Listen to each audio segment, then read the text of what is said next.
गीता अध्ययन के सेशन में आप सभी का स्वागत, जहां हम राणा सर के साथ भगवत गीता के चौथे अध्याय को जानने का प्रयास कर रहे हैं। सर को प्रणाम और निवेदन कि आज के सत्र की शुरुआत करें। ओम वसुदेव सुतं देवं कंस चाणूरमर्दनं देवकी परमानंदं कृष्णं वंदे जगद्गुरुं। सभी को बहुत बहुत प्रणाम। सूत जी को भी बहुत बहुत प्रणाम।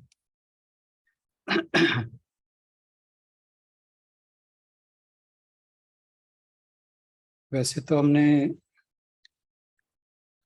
लास्ट सेशन में बात की थी कि आज श्लोक नंबर 18 से लेकर 24 तक रिवीजन करेंगे, लेकिन उस दिन बहन जी आप थी नहीं आशु बहन, तो श्लोकों की अलॉटमेंट तो हो नहीं पाई। मैं एक बार इनको समराइज कर देता हूँ, उसके बाद देखते हैं, फिर हम या तो कल रख लेंगे वो सेशन, या अगर आज समय बचता है तो तब बात करते हैं उनके बारे में।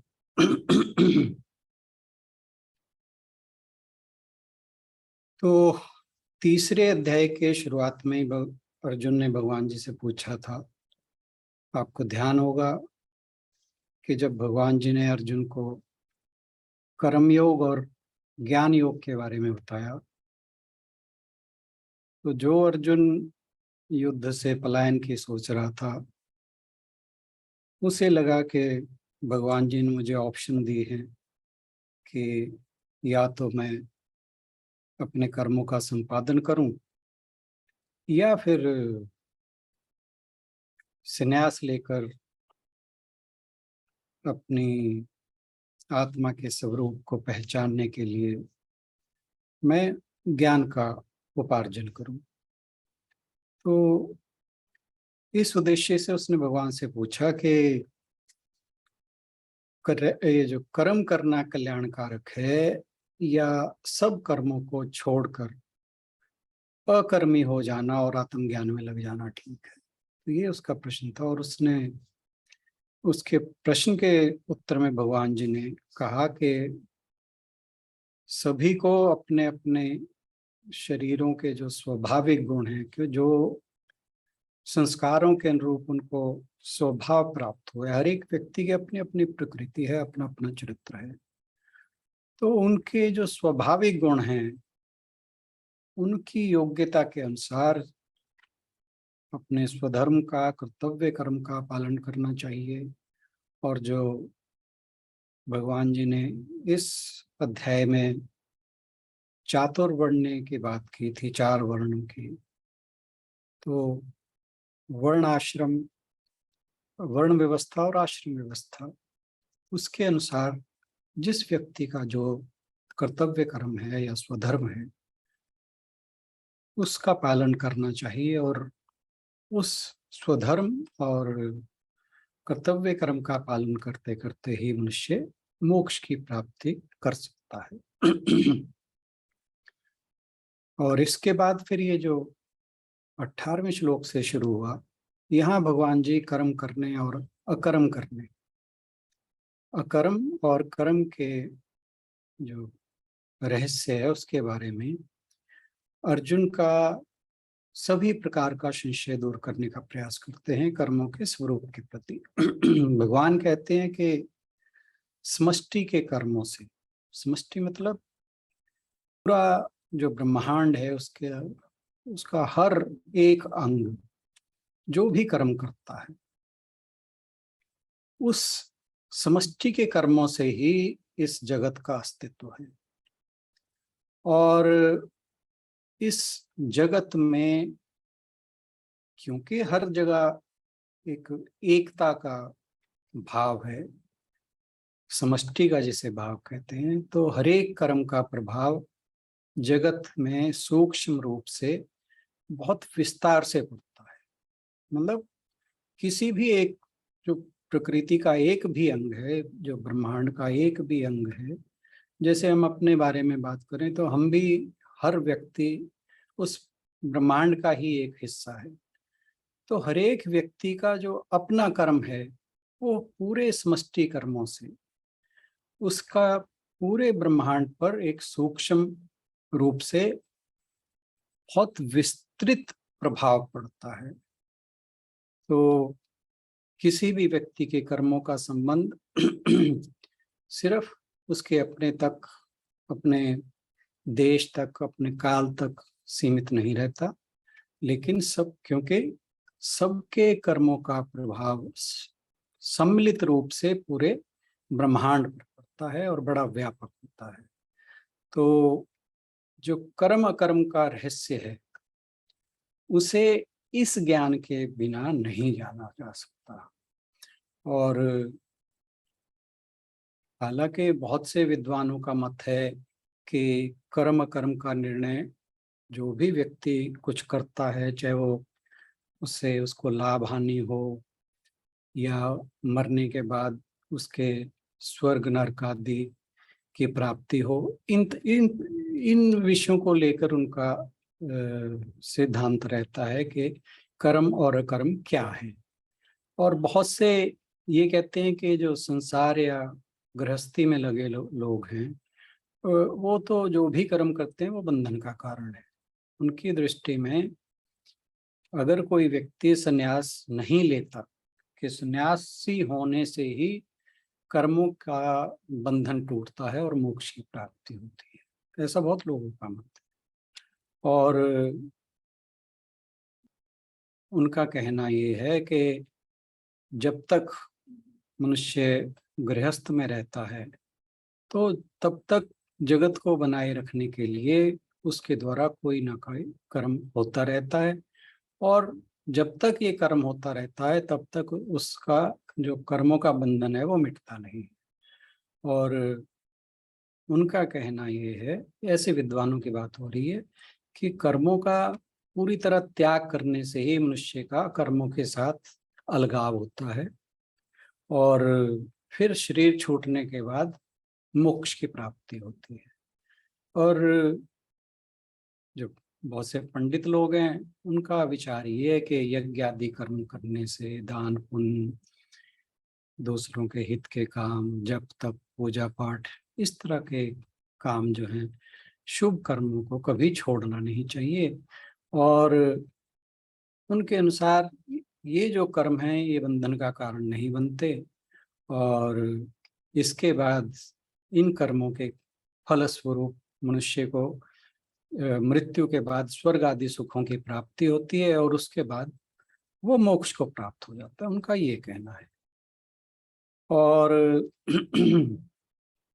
बहुत से लोग ये कहते हैं कि ये सारी बातें इसलिए हम कर रहे हैं कि कर्मों के बारे में बहुत से, हर एक का अपना अपना मत है और बहुत से मत हैं। और जैसे भगवान जी ने 17वें श्लोक में कहा था कि गहना कर्मणो गते, कि जो कर्मों का रहस्य बड़ा गहरा है, ये इतनी आसानी से समझ नहीं आता, क्योंकि हम कभी भी किसी भी कोई विद्वान से बात करें, पंडित से बात करें, हर एक का अपना मत है, हर एक का कर्म के संबंधी कुछ अलग ही बात कहता है। तो वास्तव में फिर कर्म अकर्म ये विकर्म ये तीनों चीजें क्या है, इसलिए ये सारी बातें यहाँ पर की जा रही हैं ताकि हमें कर्मों के वास्तविक स्वरूप का ज्ञान हो और फिर हम अपने जीवन में वो कर्म करें जो हमारे लिए कर्म के बंधन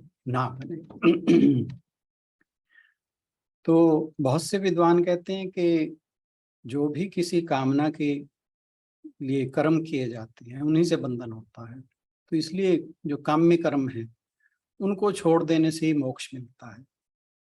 और कुछ लोग कहते हैं कि कर्म करने में कोई बंधन नहीं है, बंधन केवल कर्म के फल में है, इसलिए कर्म का फल छोड़ देना कर्म है। तो भगवान जी कहते हैं कि कर्म और अकर्म, ये जो भी बातें ये विद्वान कहते हैं ये अपनी जगह ठीक हैं, लेकिन जो वास्तविकता की कसौटी है उस पर ये ठीक नहीं उतरती। कहते कर्म और अकर्म का निर्णय करने से पहले सबसे पहले इस बात पे ध्यान देना चाहिए कि जो शरीर और जगत ये कर्ममय है। ये पहले भी भगवान जी कह चुके हैं कि जो कोई भी मनुष्य बिना कर्म किए रह नहीं सकता। और जब हम जगत की बात करते हैं तो उसमें समष्टि का भाव आ जाता है। तो यानी जब कोई भी मनुष्य बिना कर्म किए नहीं रह सकता तो इसका मतलब है जगत जो है उसका आधार कर्म है। तो जगत और शरीर दोनों कर्ममय है। क्यों? क्योंकि जो चेतना है वो क्रियाशील है, उसमें एक्टिविटी चलती रहती है। तो इसलिए कोई भी जो चेतन पदार्थ है वो कर्म के बिना नहीं रह सकता। और अपने अपने जो शुरू में हमने बात की थी कि अपने अपने शरीरों के स्वभाव के अनुसार सबको कुछ ना कुछ करना पड़ता ही है, चाहे कोई त्यागी है, चाहे वो ज्ञानी है, चाहे सन्यासी है, चाहे गृहस्थी है। और जो ये कहें कि सब कर्म छोड़ छाड़ कर और फिर जो शरीर है वो अलग हो जाता है तो उससे कर्मों का बंधन नहीं बनता, तो वो भी गलत है। क्योंकि उनका मत है कि भाई जब शरीर छूट गया तो फिर सारा चक्कर ही खत्म हो जाता है, लेकिन ये गलत है। क्योंकि जब हम दूसरों से अलग के रूप में अपने आप को देखते हैं तो जगत से हम अलग नहीं हो सकते और ना ही जगत से अलग होकर हम मुक्ति को प्राप्त हो सकते हैं। क्योंकि जब हम अलग की बात करते हैं तो अलग, अब हम लोग मान लो अपने एक इंडिविजुअल की बात करें तो हमारे सिर्फ इंडिविजुअल की बात करने से जगत का अस्तित्व खत्म खत्म नहीं होता। अगर हम अपने इंडिविजुअल लेवल की बात करते हैं तो जगत तो उसके साथ बना ही हुआ है। तो ऐसा नहीं हो सकता कि अगर हम इंडिविजुअल लेवल पे आ जाए, जैसे हमारे शास्त्रों में व्यष्टि का भाव कहा जाता है। तो दूसरों से अलग होकर या जगत से अलग होकर हम सोचें कि जगत से अलग हो गए हैं तो ना तो मनुष्य जीते जी ना मरकर मुक्ति को प्राप्त कर सकता है। क्योंकि बंधन और मोक्ष ये दोनों रिलेटिव टर्म्स हैं। यानी जब हम कहें कि बंधन की बात है तो यानी ये द्वैत में इनकी एग्जिस्टेंस है। बंधन है तो मोक्ष है, बंधन नहीं है तो मोक्ष नहीं है। तो जब बंधन है तो उससे छुटकारा पाने का नाम मोक्ष है। तो जब कोई व्यक्ति अपने को दूसरों से अलग समझता है तो वो अपने लिए बंधन ही पैदा करता है। और जब वो सबके साथ एकता का अनुभव कर लेता है तो जो उसका वास्तविक स्वरूप का अज्ञान है वो मिट जाता है। और जब ज्ञान मिटता है तो बंधन मिटता है, बंधन मिटता है तो वो अपने आप को मुक्त मानता है। तो जो ये जो संसार में हमें जगत में दिखाई देने वाले द्वंद्व हैं इनको एक ही वस्तु के दो रूप मानता है, एक ही सिक्के के दो पहलू मानता है, तो वही इसकी वास्तविकता का अनुभव करता है। और फिर उसकी दृष्टि में ये जो द्वंद्व हैं ये सम हो जाते हैं। तो जब ये द्वंद्व सम हो जाते हैं, जब समता का भाव आ जाता है, फिर वो बंधन रहित हो जाता है। तो कहने का भाव ये है कि मुक्ति जो है कोई अलग चीज नहीं है कि जिसको प्राप्त करने के लिए कुछ विशेष काम किया जाए, किसी विशेष स्थान पर विशेष काल में कुछ अलग कुछ किया जाए जिससे इससे, या कहेंगे शरीर को छोड़ दिया जाए और कोई और शरीर जब हम मिलेगा तब मोक्ष की प्राप्ति होगी। तो ये ऐसी चीज नहीं है। मुक्ति के लिए किसी से अलग होने की जरूरत नहीं है। और मुक्ति का जो अनुभव है वो केवल तभी होता है जब हम अपने वास्तविक स्वरूप से रूबरू हो जाते हैं। और ये जो ज्ञान है अपने वास्तविक स्वरूप का, ये इस शरीर में रहते, इस जगत में रहते, और ये कभी भी हो सकता है। और इस संसार में व्यवहार कर, जैसे बात की थी ना कि किसी कहीं पे ये बात आई थी अभी थोड़ी देर पहले, हम कह रहे थे कि कुछ विद्वानों का मत है कि संन्यास धारण करने पर ही मनुष्य को मोक्ष, तो ऐसा भी नहीं है। तो जो मुक्ति का अनुभव है वो जब भी मनुष्य अपने वास्तविक स्वरूप को पहचान जाता है, वो इसी शरीर में रहते, इसी जगत में रहते और सबके साथ, सबके बीच में रहते, सबके साथ व्यवहार करते हुए होता है। आपको ध्यान होगा एक बार हमने बात की थी कि राजा जनक की, राजा जनक ने अपने विद्वानों की सभा में सबसे एक बार बात करते हुए कहा था कि जो व्यक्ति मुझे जितनी देर में घोड़े के एक जो क्या बोलते हैं उसको, रकाब। हाँ, घोड़े की एक रकाब पर पैर रखने से दूसरे रकाब पर पैर रखने में जितना समय लगता है, उतने समय में जो मुझे अपने स्वरूप का ज्ञान प्राप्त करा देगा, उसे मैं अपना गुरु मान लूंगा। तो कहने का भाव, और आपको ध्यान होगा ये हमने इस विषय पर बात की थी, तो अष्टावक्र जी ने आकर उनको उनके स्वरूप का ज्ञान करा दिया था। तो इसका मतलब ये हुआ कि यह जो ज्ञान है, अपने वास्तविक स्वरूप का ज्ञान, ये कभी भी किसी भी क्षण इसी ही शरीर में, इसी ही जगत में, यहीं पर सबके बीच में व्यवहार करते हुए हो सकता है। उसके लिए आप गृहस्थ हों, चाहे त्यागी हों, चाहे ज्ञानी हों, चाहे सन्यासी हों, कुछ भी हो। तो यानी अपने स्वरूप का ज्ञान ही मुक्ति है।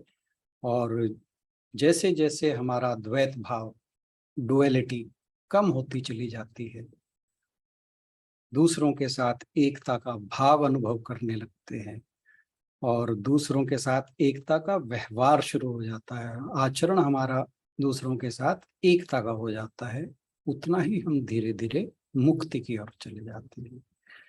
और फिर क्या होता है कि जो जब हम अपने से भिन्न किसी को नहीं मानते, सबको हम अपने ही स्वरूप में मानते हैं, अपने जैसा ही मानते हैं, तो फिर बांधने वाली जो वस्तु है उसका भ्रम ही नहीं रहता और ना ही कुछ त्यागने की चीज रहती है कि जिसके लिए हमें मुक्त होना है। तो इसमें हम एक एग्जाम्पल समझ सकते हैं कि जैसे मान लीजिए हम खाना खा रहे हैं और खाते खाते हमारे दांत के द्वारा हमारी जीभ कट जाती है तो हम क्या दांत को दोष देते हैं या जीभ के साथ हम सहानुभूति जताते हैं? ये सोचने वाली बात है। हम दोनों में से किसी के साथ नहीं जाते। क्यों? क्योंकि हमें पता है कि ये दोनों ही हम हैं, यानी दोनों के साथ हमारा एकता का भाव है। तो जब एकता का भाव हमारा, ये तो हमारा इंडिविजुअल लेवल पे हो, अब इसे एक्सटेंड करके समष्टि लेवल पे ले जाओ, तो जब सबके साथ एकता का भाव हो गया तो फिर कोई भिन्नता रही नहीं, हमारा परिच्छिन्नता का भाव खत्म हो जाता है। और जैसे ही परिच्छिन्नता का भाव खत्म होता है तो ना बंधन रहता, ना मोक्ष की जरूरत पड़ती। तो और इसमें एक हम और एग्जांपल की बात कर सकते हैं कि जब हम इंडिविजुअल लेवल की बात करते हैं तो इसका मतलब है कि हम अपने देहात्म भाव के साथ जुड़े, और देहात्म भाव के साथ जुड़ते ही हमारे जो कर्म हैं वो फिर पाप पुण्य वाले हो जाते हैं। कैसे? इसमें भी हम एक एग्जांपल ले सकते हैं कि मान लीजिए एक व्यक्ति सोया हुआ है और सोते सोते उसे सपने में दिखता है कि वो किसी व्यक्ति का कत्ल कर देता है, उसका मर्डर कर देता है। अब सोचिए नेक्स्ट डे जब उसकी आंख खुलती है, वो जाकर पुलिस के पास जाए और कहे जी मेरे से कत्ल हो गया, तो नेचुरली जो पुलिस वाले हैं वो पूछेंगे भाई तुमने किसका कत्ल किया है, तो वो कहेगा फलां फलां व्यक्ति का। कब किया है? कहेगा सपने में किया है। तो वो कहेगा कि भाई तुझे थाने में नहीं पागल खाने में जाने की जरूरत है ना। अब क्या हुआ इस बात का कि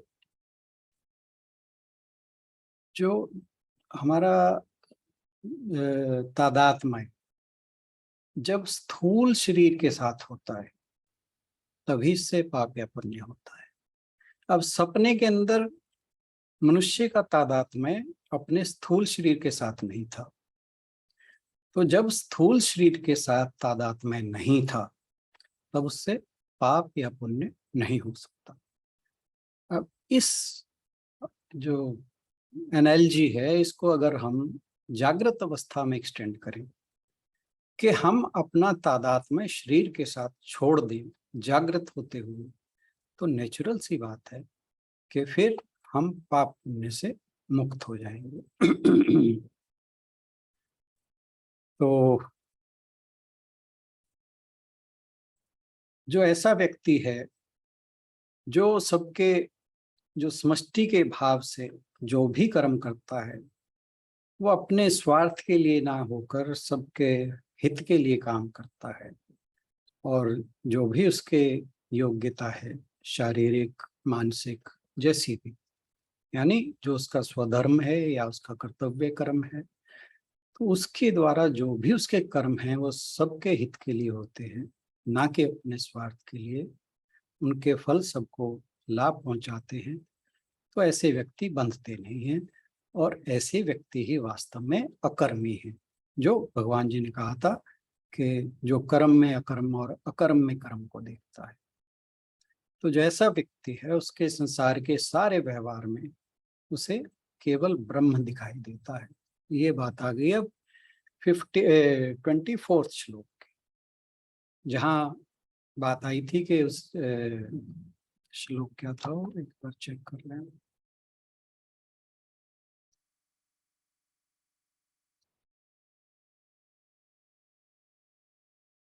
हाँ, ब्रह्मार्पणम ब्रह्म हविर्ब्रह्माग्नौ ब्रह्मणा हुतम ब्रह्मैव तेन गंतव्यम ब्रह्म कर्म समाधिना। कि जो ऐसा व्यक्ति है उसे जो भी वो यज्ञ में अर्पण करता है वह भी उसके लिए ब्रह्म है, हवि भी ब्रह्म है। हवि यानी जो भी यज्ञ के अंदर द्रव्य डाले जाते हैं, घी सामग्री इत्यादि। फिर कहा जिस अग्नि में ये यज्ञ हो रहा है वह अग्नि भी ब्रह्म है, ब्रह्मणाहुतम, और इस यज्ञ को करने वाला भी ब्रह्म है। ब्रह्मैव ते गंतव्यम, और जिस चीज की प्राप्ति होगी इस यज्ञ के द्वारा वह भी ब्रह्म है, ब्रह्म कर्म समाधिना। तो ऐसी जो ब्रह्माकार वृत्ति के अंदर बैठा हुआ व्यक्ति जो भी कर्म करता है अ, वो भी ब्रह्म है। तो जो इस भाव में पहुंच चुका है जिसे पूरे ब्रह्मांड में एकत्व का भाव नजर आता है, उसके लिए संसार के सारे व्यवहार में केवल ब्रह्म दिखाई देता है। इसको जैसे हम समझें कि एक मूवी का पर्दा है, जो हम मूवी देखते हैं सिनेमा हॉल में, उसकी जो स्क्रीन है जिसके ऊपर मूवी चलती है उस पे तरह तरह के एक्शन होते हैं, मार धाड़, लड़ाई, रोमांस, रेस, पता नहीं क्या क्या, उस पे सब कुछ होता रहता है। लेकिन जो मूवी की स्क्रीन है उस पर कोई प्रभाव नहीं पड़ रहा, वो इन सब से बेपरवाह है, उस पर कोई किसी तरह का प्रभाव नहीं होता। तो इसी प्रकार जो ज्ञानी है उसके सारे संसार जो सारे व्यवहार हैं उसमें उसे केवल ब्रह्म दिखाई देता है, और जो भी संसार में व्यवहार उसके द्वारा होते हैं, उसके कारण होते हैं, उसके द्वारा होते हैं, उससे उसमें केवल वो ब्रह्म को देखता है। तो मूवी स्क्रीन को जैसे उस पे सारे कर्म हो रहे हैं, सब कुछ एक्शन हो रहा है, अलग अलग तरह की मूवी चल रही है, तब भी वो स्क्रीन जो है वो उस प्रभावित रहती है, उस पर कोई प्रभाव नहीं पड़ता। तो ऐसा ही इस ज्ञानी के साथ, जो अज्ञानी है उसके कर्म चाहे धार्मिक हो चाहे दूसरी तरह के हो, उसके सभी कर्मों का कोई ना कोई प्रयोजन रहता है कि मुझे इससे धन मिले, इससे मेरी प्रमोशन हो जाए, इससे मेरी यह कामना पूरी हो जाए, मुझे यह प्राप्त हो जाए। तो अगर कुछ भी नहीं है तो कम से कम मेरा जो जीवन है वो उसकी बाधाएं मिट जाएं। और नहीं को मतलब जो पूजा भी करता है अगर कुछ भी नहीं मांगता तो ये तो उसके भाव रहता ही है कि भी मेरा जीवन सुचारू रूप से चलता रहे, इसमें कोई बाधा ना उत्पन्न हो। लेकिन जो ज्ञानी है, ज्ञानी के सभी कर्म अज्ञानी के समान ही है, उससे कोई डिफरेंट नहीं है। क्यों? ये जब हमने स्थित प्रज्ञ की बात करी थी दूसरे अध्याय में, तो हमने ये बात की थी कि जो स्थित प्रज्ञ है वो सामान्य व्यक्तियों की तरह व्यवहार करता है, उसके व्यवहार में कोई अंतर नहीं है, देखने में नहीं लगता कि वो औरों से अलग रहा है, लेकिन उसके व्यवहार करते हुए, कर्म करते हुए उसके भाव अलग हो जाते हैं। तो यहाँ पर भी वही बात आ रही है कि जो ज्ञानी है उसके सारे कर्म अज्ञानी के समान ही हैं, लेकिन उसमें कहीं कोई स्वार्थ नहीं है, कहीं कोई इच्छा नहीं है।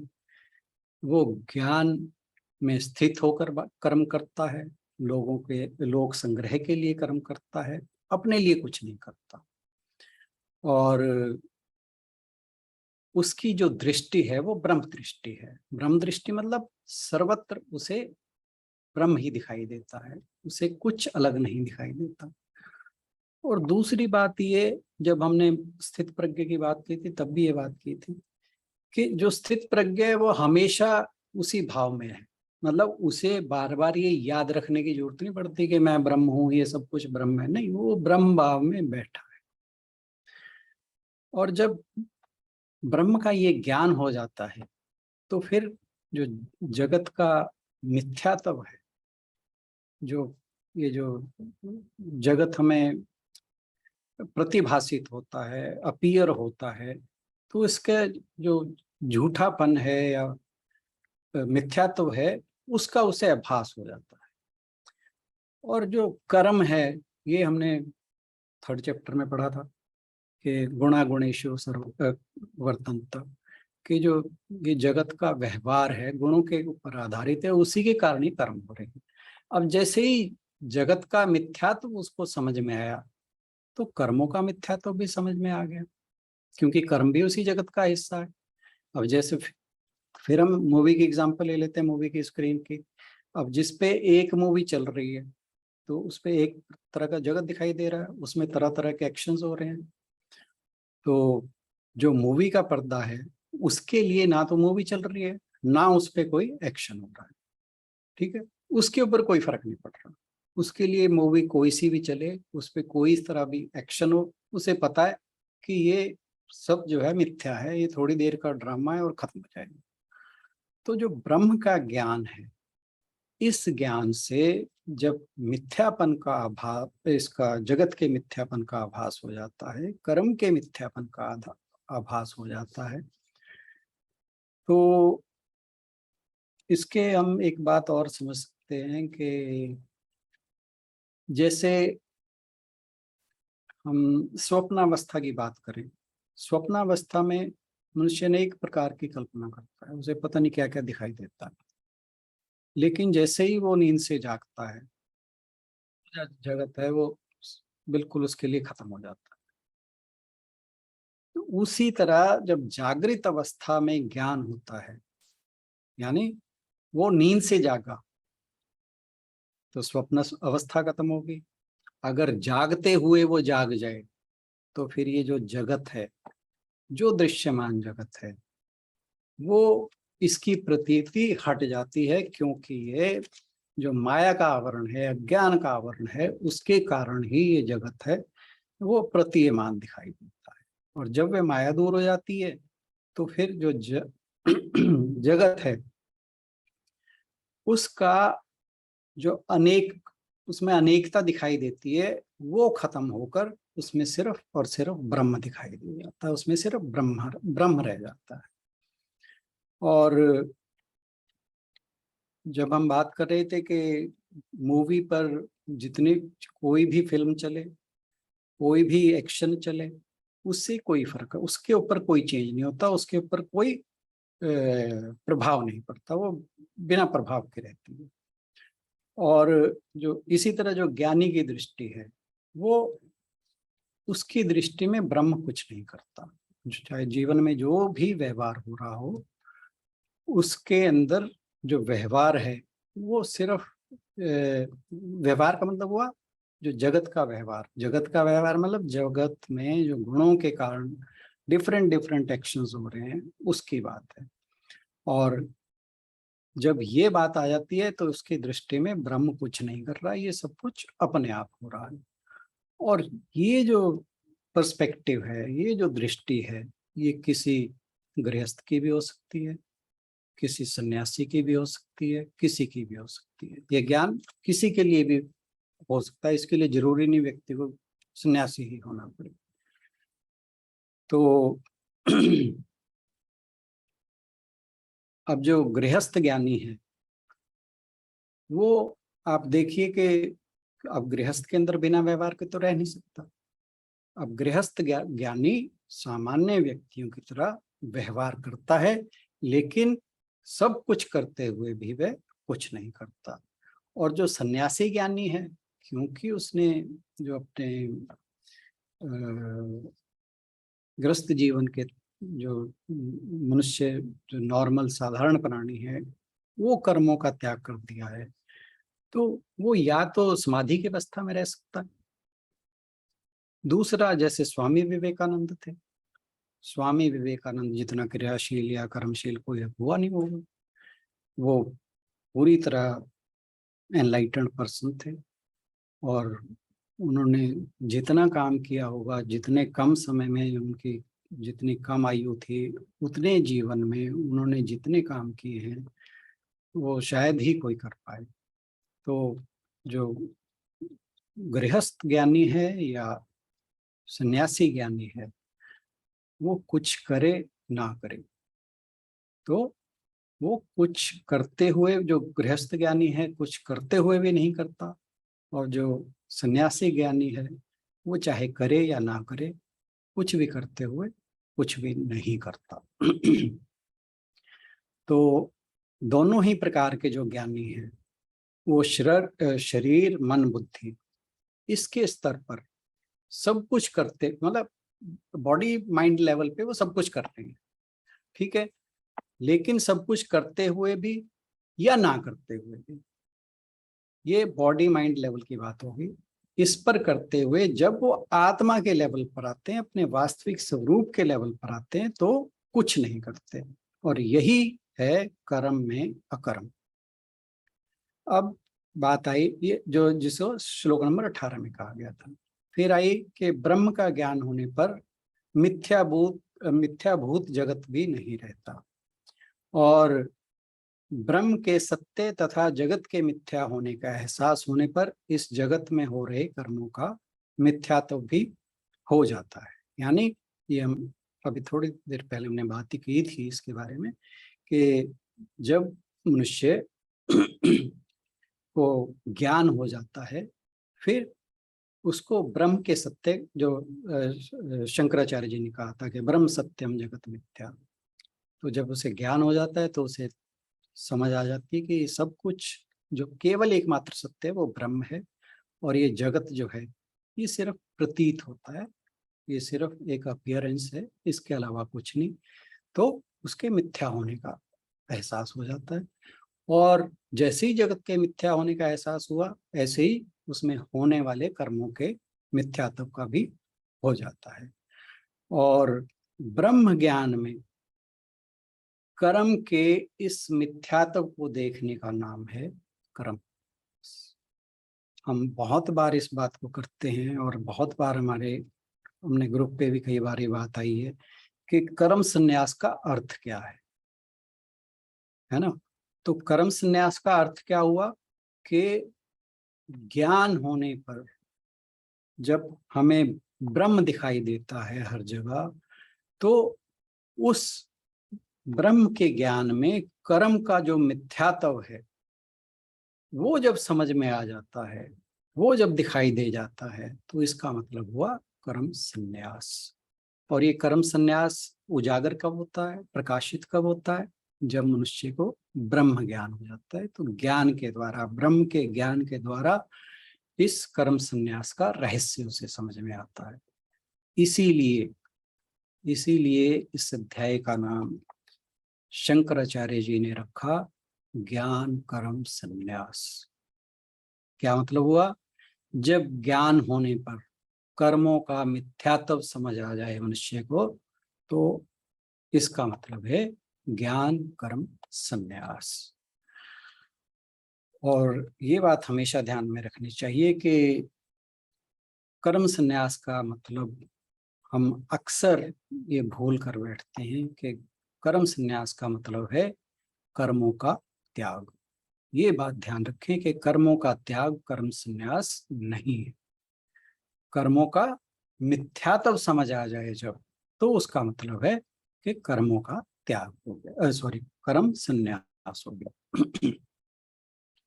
इस बीच में जब पढ़ रहा तो एक छोटी सी बात शेयर करके मैं खत्म करूंगा इसको। स्वामी विवेकानंद जब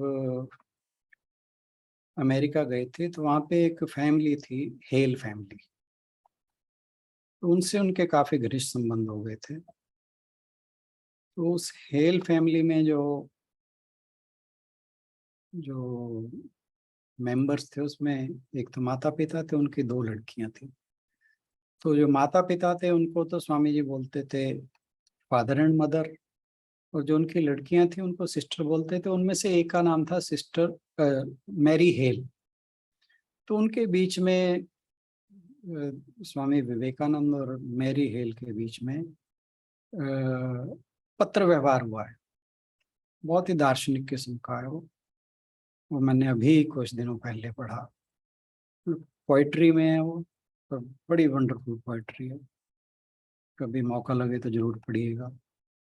तो उसमें एक बात आती है, वो मुझे अच्छा लगा, मैं शेयर कर रहा हूँ कि जो मेरी हेल है, वो स्वामी जी से एक जगह लिखती है उस पोइट्री में, जो उन्होंने लेटर लिखा स्वामी जी को, कि everything in this world is ब्राह्मण, कि ये जगत ही ब्रह्म है। कि जो आप बताते हो उससे मैंने ये भाव निकाला। तो स्वामी जी उसे वापस जब लेटर लिखते हैं तो लिखते हैं, know my sister, there is ब्राह्मण अलोन एंड नथिंग एक्सेप्ट ब्राह्मण। केवल ब्रह्म है, ब्रह्म के अतिरिक्त कुछ नहीं है। तो यानी ये कहना कि जगत ही ब्रह्म है, ये गलत है। ब्रह्म के अतिरिक्त कुछ भी नहीं है। तो यहीं पर इस बात को मैं खत्म करता हूँ। Thank you so much.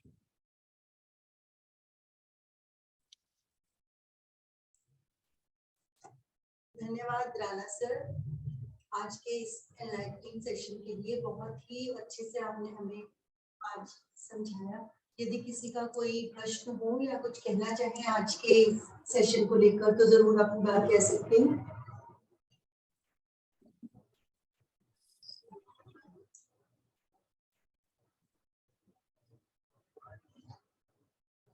चलिए समापन की ओर चलते हैं।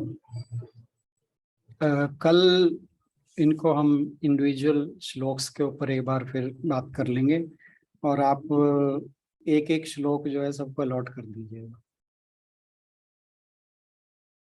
क्योंकि मतलब ये बहुत इंपॉर्टेंट श्लोक्स हैं, ये जो भी 7-8 श्लोक हैं। तो ये हमें बहुत अच्छे से समझ आए तो गीता का मर्म हमें बहुत अच्छा समझ आ सकता है। तो 8 श्लोक सर आपने कहे थे ना, तो एक एक श्लोक 2-2 3-3 लोगों को दे देते हैं ना, या तो? जी जी, सुनीता बहन जी कुछ कहना चाह रही हैं। सर आप जो अभी ये वाला बता रहे थे, इसका कोई लिंक होगा तो प्लीज शेयर कर देना। क्या कैसे हम पढ़ सकते हैं ये वाला? हाँ जी, स्वामी जी वाली की बात कर रही हो आप? हाँ जी, हाँ जी, हाँ जी, कम्युनिकेशन है, हाँ जी। हाँ जी, हाँ जी सर, हाँ मैं श्योर, मैं आपको भेज दूंगा। हाँ जी सर, ठीक है सर, ठीक है सर। हाँ जी सर, चलें समापन की ओर। ओम पूर्णमदः पूर्णमिदं पूर्णात् पूर्णमुदच्यते पूर्णस्य पूर्णमादाय पूर्णमेवावशिष्यते। ओम शांति शांति शांति। हरि ओम। सभी को बहुत बहुत प्रणाम और बहुत बहुत धन्यवाद। धन्यवाद राणा सर, आप सभी का भी हर रोज शामिल होने के लिए चर्चा में बहुत बहुत धन्यवाद। कल मिलते हैं सेशन में।